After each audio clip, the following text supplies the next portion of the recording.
Okay, so the next class is Hunter with Core Rager.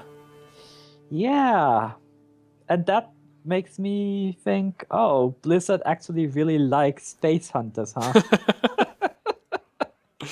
Yeah, somehow. Like, they're introducing a new mechanic with the Core Rager here. Like, it's not... Well, like, Doomguard might be the most comparable card to this, but... Doomguard. Yeah. But on the other hand, it makes the deck, like the card, a little bit slower because you can't play it on turn 4 usually to make it work as a 7/7. Well, that depends. Are we gonna see an even more aggressive face hunter? Only 1-drops and Core Ragers? Yeah. And quick shot. Spoiler alert. Yeah. It's very. What surprises me is that I did not think that Blizzard liked the playstyle, but this card tells me that they actually don't mind. Yeah, or at least that they want to enable some kind of very card-dropping hunter thingy. Yeah, but that's Space Hunter in a nutshell, right? Yeah, I'm not sure about this card. Like, if you want a 4-drop, then you play the Lost Tall Strider, which is a beast and has one more attack. And if you actually want to gain benefit from the battle cry, then you need to drop your hand very soon. I can't quite imagine the decks that it fits into, because they usually, like, you would have to cut cards in the regular Face Hunter. And what are you going to cut? Like a Cane Golem? Just I don't know. Doesn't. I don't know. You're probably And, right. and even then you have a 7/7, and then you suddenly have a become target hunter. Yeah. It's probably it would actually be better if it was +2/2. Yeah, something like that. Interestingly enough. Or +2 +X. But it's nice. Okay, so hunters quite often end up top decking, and it's a decent top deck. That's for sure. But on the other hand, if you're top decking, then you could also just play a 7-mana 7/7. Then you could play War Golem. It's not a beast, but yeah, but the if you're top decking, you the mana could cost play probably this doesn't one matter. earlier too, if you need to. Whereas you can't with a 7. Like, you're not gonna want a 7-mana card in a face hunter deck. No. I honestly, I'm playing devil's advocate because I don't think it's gonna see much use either. But it does have some potential. Yeah, maybe people will make it work, like in Drop Your Hand Hunter deck, because the next card fits into the theme also. Yeah. Very interesting. Quick shot. Now that is a face hunter card. Okay, so that it's actually fits because it can do damage to the face. yeah, over taunts. That's quite Yeah. nice. So it's kind of like a Dark Bomb that might draw you a card if it's the last card in your hand. And I think with 2 mana, it's actually more likely to pull this off. Like, at 6 mana, you can, I don't know, drop 2 cards It's and a play Quick really Shot. good card, I think. I think also, but Yeah. like I see this card and think also, yeah, Face Hunter, nice. But on the other hand, like, again, what would you cut for it? If you cut minions, then you can't do repeatable damage. And if you, I don't know, would you cut kill command for it? Probably not. No, but So I think chargers also, you need the threat on the board so that your opponent has to spend like 2 mana to Fire Blast your Wolf Rider. I'm not sure what you would cut for it, but it would actually fit the theme, of course. I think it can find this bad spot. Also, the thing is, it could also be used in non-face hunter decks. The thing is, it is Dark Bomb, right? With an extra effect. And Dark Bomb is already good by itself. This one just has an extra thing that makes it like excellent to top deck, for example. Yeah, that's true. And stuff like that. Where, so it could maybe find a spot in mid-range hunter. Who knows? I feel like we're gonna see the card in constructed, and in arena, obviously, it's even better. It also has these 3 damage breakpoint. You can kill like any 2-drop with it. Most 3-drops. Well, not Armor Smith. Yeah. But I think that 3 damage will be quite good. So you would pick Dark Bomb in arena. So you also would pick this one. Definitely, because in arena you often end up top decking near the end. Yeah, and if we see it in mid-range hunter or something like that, then probably you don't end up top decking too much with Midrange Hunter, I think. No, but that is that's true. just played for the 3 damage then, like the Dark Bomb thing. Yeah, and then it's just like a small extra advantage because just once in a while you do, Yeah. right? And the thing is, sure, it's like, oh, you only end up top decking 5% of the time, but that still matters. That's 5% of the time. It's still worse than Frostbolt then, probably. Yeah, Frostbolt, that is, that's like the Oh, did best you see the bridge here? We're going to Mage. Yeah. We tend to play Frostbolt. Yeah. And so I think we More agree than on the other Hunter classes. thing that the cards are okay-ish, but not on Much the better than the exciting druid card. ones, Yeah, definitely. not on the exciting side, I think. Quickshot might fit into Face Hunter somehow. We'll see that. Quickshot is just a good card overall. Yeah. I mean, because it could fit into any hunter deck, I think. And like, it doesn't have to be in any deck, but I like it's like a card that you can consider including in a hunter deck. Totally agreed. Okay, so the Mage card is the Flamewaker. Yeah. I was reading it as Flamewalker, but you're right, it's Waker. I think I was too at first. Yeah. But we are waking flames, we're not walking over them. Well, it's walking on flames too. It's both. That's true. So 3 mana 2/4 is not exciting, but not terrible too. Yeah. And in a spell heavy deck, you can deal 2, like, what's it called? Arcane missiles for 2 damage too. Yeah, I think it's really good. It works with the coin too, and it Yeah. works with spare Oh parts. yes, the coin. Of course. It works with spare parts as well. So you know what would fit this deck? This card also, like priests. I know what it works with Arcane Missile. For Yeah. Even more Arcane Missile fun.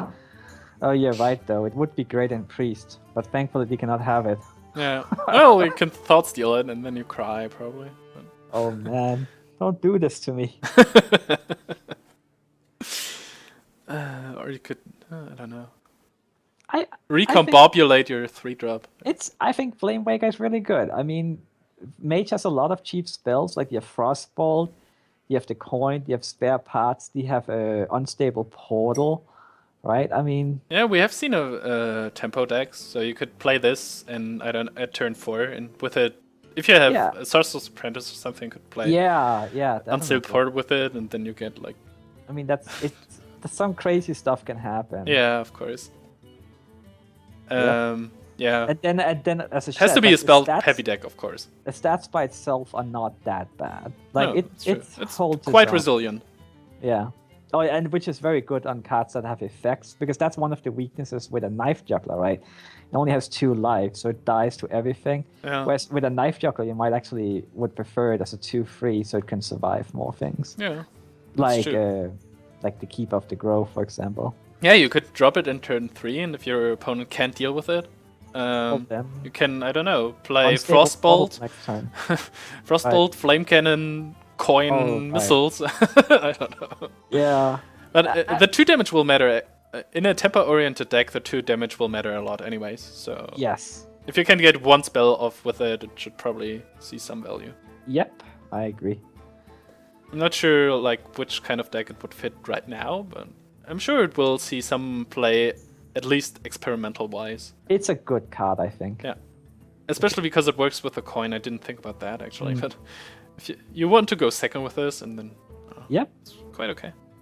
And in Arena, I think also, like, you tend to pick up a lot of, like, more spells with, like, on average, as in other classes. Like, your average Arena deck isn't going to have many spells, but if you're looking at Mage, it has more than others. Yeah, and again, like, it's important to keep in mind it does work with the coin and spare parts, which are quite common. Oh, yeah. Like, do you want to drive the Clockwork Gnome with it? Or something? I don't know. Yeah. So also not that exciting, not overpowered, but quite interesting. I'm kind of excited about Flamewaker. I gotta say, I think I haven't seen you playing Mage in quite some time. That's True, but I did play it for a while. I played actually before Mage became popular. I played like a Secrets secret Mage, mage, kind of tempo mage deck quite a bit, and it was fun. I might try it again with the Flamewaker. Nice. So the other mech card is actually a spell, which might be cheap at some point. But it has the interesting minion dice, and you get something very cheap mechanic again. Yeah. What do you think? Well, so on average, I think you can expect to play it for 3 mana. So then you gotta ask yourself, would you want a 4 damage spell for 3 mana? Would you? I wouldn't. Hmm. Like if you Yeah. if I see a better case, like 3 minions die, then you can play it for 2 mana. But if 3 minions die, you probably have just 1 target left, and then you could just play Flame Cannon for 2 anyways.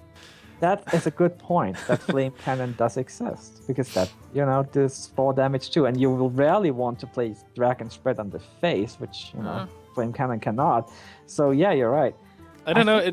I think the only place where it really fits, because it doesn't fit the main mage theme also. Like you could play a Flame Strike turn 7 and then play this for free maybe, but then nothing is left that you want to play 4 damage on anyways. It's not like a minion.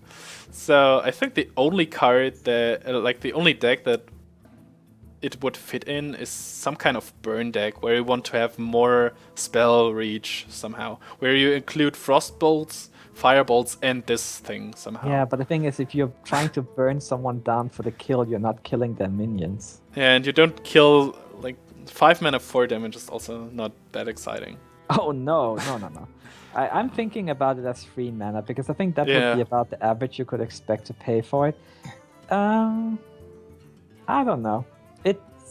We'll see. I don't think it doesn't look super strong to me either. Yeah, and it doesn't really fit into Mage, I feel like, too, because like I said first, they don't have like minions that die that easily, like tokens or such. And on the second hand, they have a lot of direct damage spells anyways. They have like the best direct damage spells in the game right now, so why would you need another one that is mediocre most of the time? You know what? It would actually be good to follow up Dr. Boom or something if you still have your bombs around. But I don't know. It can make for some huge tempo play, but on average it won't. Yeah, so you probably. I think you're right. And it's probably not consistent enough to. Mage has enough damage spells already with the Frostball, the Flame Cannon, the Fireball. So it has a lot of competition. Say it was in a class that did not have a lot of spells, like damage spells, then it would be a lot better. For example, a warrior. I think it would fit much better into warrior because you don't really have that many spells like that. The picture wouldn't really fit into warrior, the artwork, but the mechanic itself, yeah. Yes, the mechanic. I agree. Or I don't know, maybe warlock or something, but. Oh yeah, you could see it play in Zoo. Does a lot of trading. I don't know. But I don't see this card working in like any deck, and in Arena it's probably going to be mediocre as well. You might pick it over some bad cards, but I don't see it played much in both aspects of the game. I think I probably value it slightly higher than you, but I'm not excited about it. Okay, but there are classes that would benefit from dying minions, and one of them would be Paladin. Yeah. So we have the next card for that, which is the Solemn. I don't even know how to pronounce this. Solemn Vigil? Probably. I think that's how. Yeah, I'm not sure, but you're probably right. Yeah, we're both Europeans, so we don't really. Oh, and we're not from the UK, so we don't speak English as our main language. We're just sitting on the English bandwagon there. Yep. Okay, Solemn Vigil. Spell draws you 2 cards and costs 1 less for each minion that died this turn. Huh. So then you gotta ask yourself, would you play Arcane Intellect if you were a Paladin? As a mid-range Paladin, maybe. Maybe. I mean, Arcane Intellect is used. I mean, it sees use. And then, as you said, I mean, Paladins actually usually do a decent amount of minion trading with stuff like their tokens and we have to like when I look on a card, or if I look on a card, then I see, okay, 5 mana, so I imagine it being played on turn 5. But at this, you can, I don't know, play Muster, and then your opponent follows up with, I don't know, a Shredder. And then you run all your 3 minions into the Shredder, and then you can draw 2 cards for 1 mana. Which isn't bad. Wait. Wouldn't it be 2 mana? No, 3 of your minions die and the Shredder. Oh, right. Yes, of course it's both. Yeah, never mind that. Yes, 1 mana. Or after a consecration, you can follow it up for like. Yeah, consecration is a very good point, I think. So overall, it might fit. It's a little bit situational, but overall, I feel like it fits into the Paladin theme, of course, and all the cards that they have so far. So, like the only card draw you usually have in the mid-range Paladin right now is Lay on Hands, which is super expensive, and you might run out of cards without it. I don't know. There was like 1 card. But Lay on Hands is actually used in a lot of Paladin decks. Yeah. So yeah. But you usually just run 1, so you might end up top decking a lot until you get it. Yeah, and the thing is, Lay on Hands can really clog up your hand if you get it on your opening hand because it's so expensive. Whereas Solemn Vigil is something you can actually play earlier. Yeah, I think it's pretty decent, and I think it's a nice card, and I think it's like the perfect addition because it's a card that's not like overpowered, I don't think, but it's a card that's gonna see some play in some decks, which is perfect. Yeah, I feel like that's one of the cards that I'm more excited about because it just fits the theme very well, and I can actually imagine it being played like often. And like the average case, as you said earlier with the Mage card, is like you get a 2 mana discount because you trade 1 minion into another and then you play this. And Arcane Intellect in Paladin is not bad, and it has the upside of being better than an Arcane Intellect quite some time. Yeah. So overall, I think that's a nice card, and it's less situational or conditional as like Divine Favor or Jeeves are. And it's a good card to top deck. Depending on the boards, dude. No, it's good because everyone likes to top deck card draw. Yeah, that's like true. Late game when you have 10 mana, you would love to play this for 5 if you can get 2 more cards. Of course, that's true. So I think it fits both in Arena and Constructed very well, and we will see it quite some time, especially because it's a common. Oh right, yeah, it is a common. And then you see your opponent making weird trades, and you think, is there going to be a consecration? And then they draw 2 cards for 0 mana. Yeah. Could screw things over, I think. And the other card might screw things over also, which is the Dragon Consort, which is one of the like best cards in the set, I feel like. That is something that might actually make Paladin Dragon deck instead of Priest Paladin. Yeah, I'm a little bit surprised. Dragon. I'm a little bit surprised that only 2 classes, which are Paladin and Priests, are getting Dragon cards, Dragon class cards. Yeah. So like all the fools that play other classes have to like get all their neutral cards, and that's about it, and put some class spells or minions into it. But actually, Paladin can play the Dragon Consort, which is already nice. It's a dragon. It's a 5/5 for 5. And you have an Innervate that doesn't fade away the turn you played. So you can follow it up with, I don't know, an 8 mana dragon like the Chromacus the next turn. Or you can play Ysera at turn 7. I feel like that's a super powerful card. It is. In a dragon deck, of course. Well, yeah. In a regular deck, it wouldn't do much. Or you could even get a fairy dragon for free. Yeah, of course. Yeah, it makes for some huge tempo plays. You don't need the spectacular getting things out earlier play. You can just play this and the fairy dragon, or like whatever dragon you have in your hand. I'm looking at some of the other dragons here to see.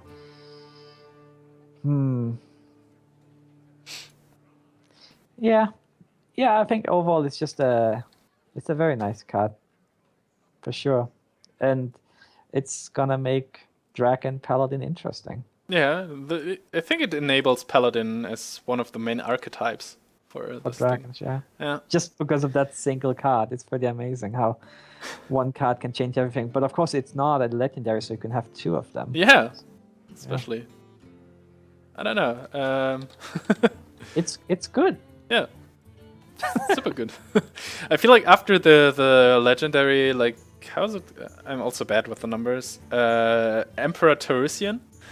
That's like the second scariest card in the set, I feel like. Or it's one of the best cards because you can put 2 into your deck. If you play a dragon deck, like in a regular deck, it's okayish, and in arena I would pick it, of course, because 5/5 for 5 is pretty good.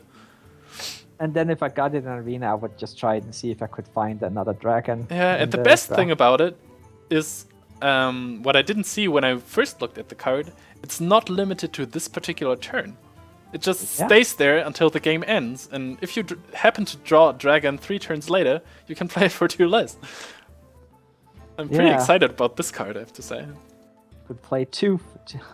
Well, if you have both of them in your hand, you can like use it to play the other one also cheaper. Like because it's a dragon itself as well. It's very interesting. And just keep the whole cheap dragon thing rolling. Yeah, and you can. I don't know if you play like a Dragonkin Sorcerer, which was the 4 mana 3/5. You can play for 2 mana the next turn, and then if you play this on turn 5, play this the next turn for 2 mana, and then you have 4 more mana, and I don't know, that's a lot of stuff. Then you play a Hungry Dragon, and then... I think the next... Well, if you play another Dragon Consort, it's gonna use up the buff, I'm pretty sure. Yeah, of course, but... Oh, I see what you're saying. 4 more mana, tempo-wise. Yeah. Yeah. Just regular mana. Mm-hmm. It's going to be... I think... like, we have to go over the wings later, but when all cards are released, I think Paladin has a very high chance of making a viable dragon deck. Yeah. Maybe... I'm not sure about the... I can't predict the viability of the dragon decks themselves right now, but if a class can make it, I feel like it's Paladin, just because of this card. Yeah, that and Priest, I think. Yeah, also Priest. So, talking about Priest, that's also the next class we're going to see. Yeah. First card is Resurrect. Resurrect, yeah. Yeah. Uh-huh. What do you think? So I looked at it, and I actually think it might be decent.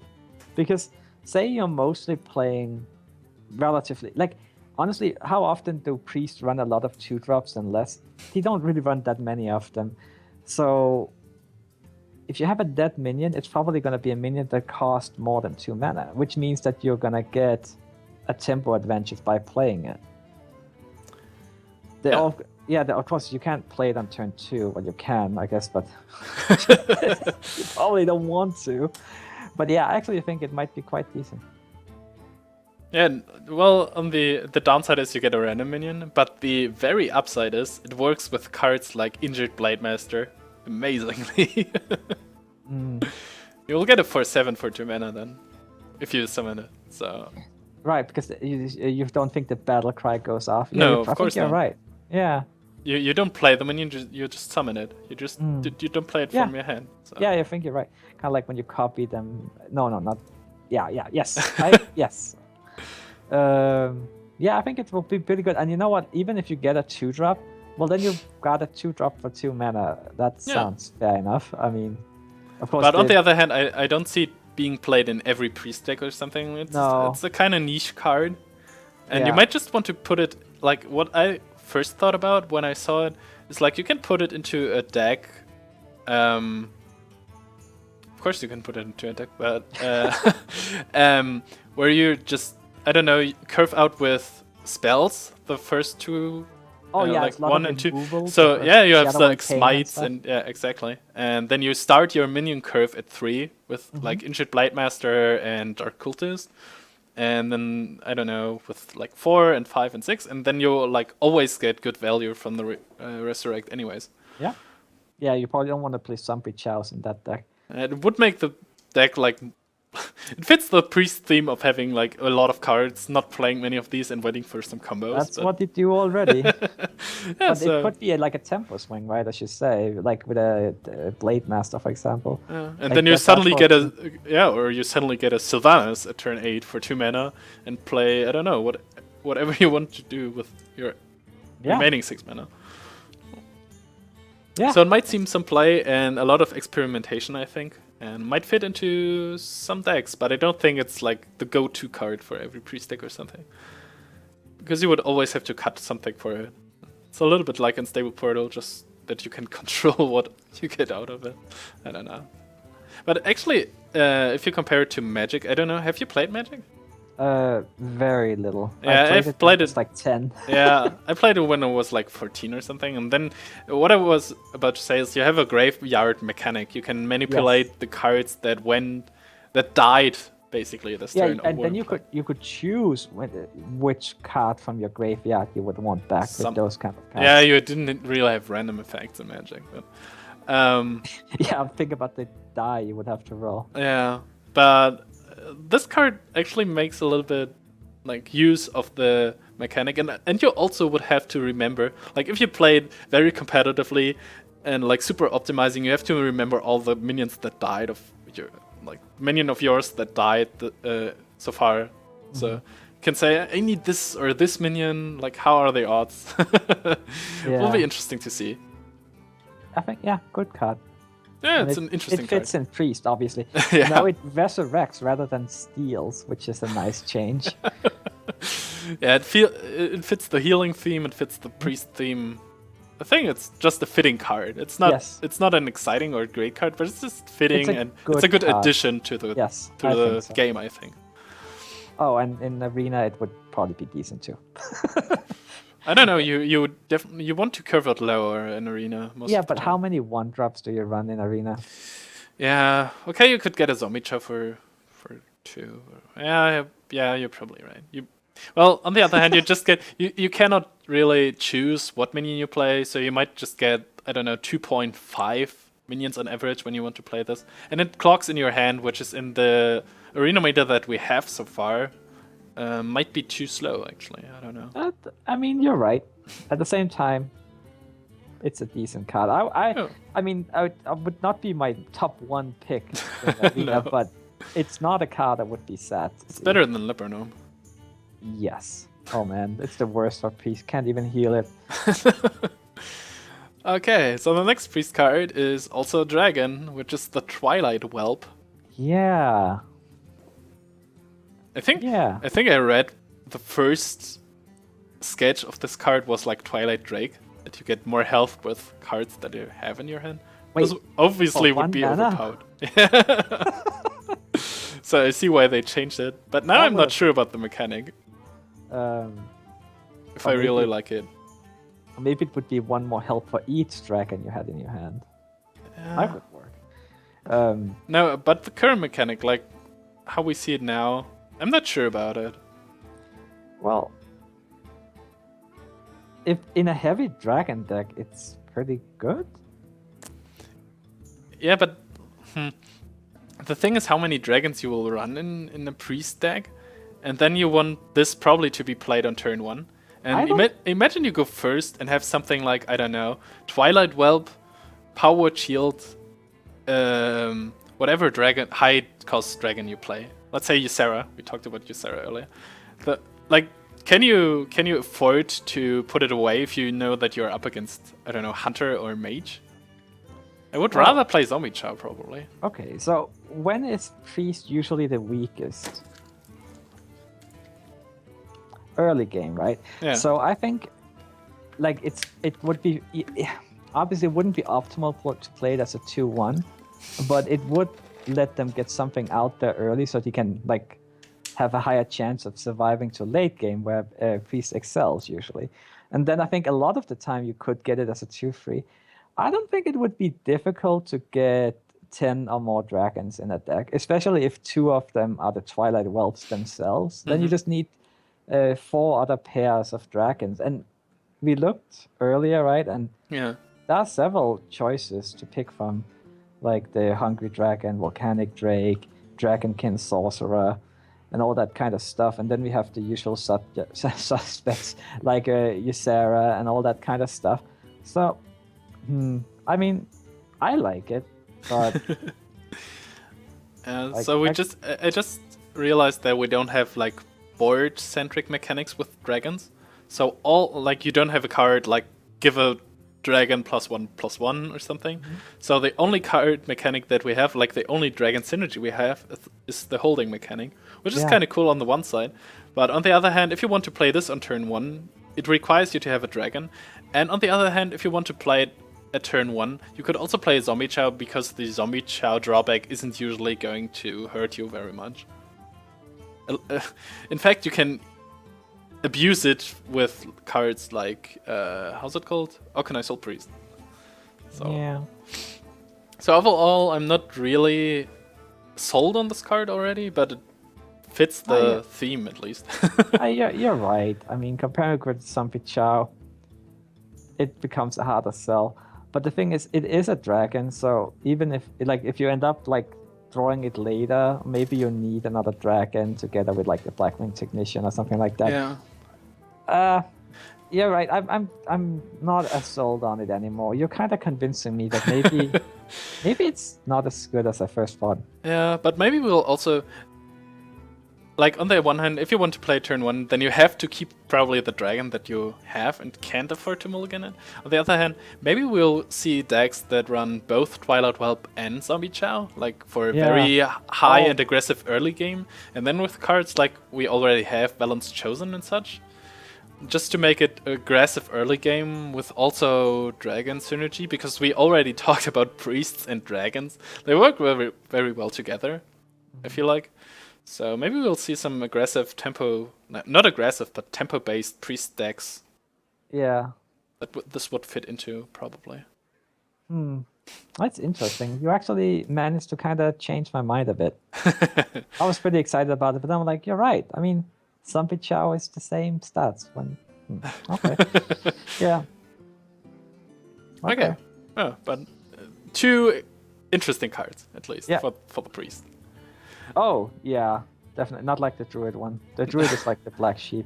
Yeah, but also not as exciting as the Paladin cards, for example. That is also true.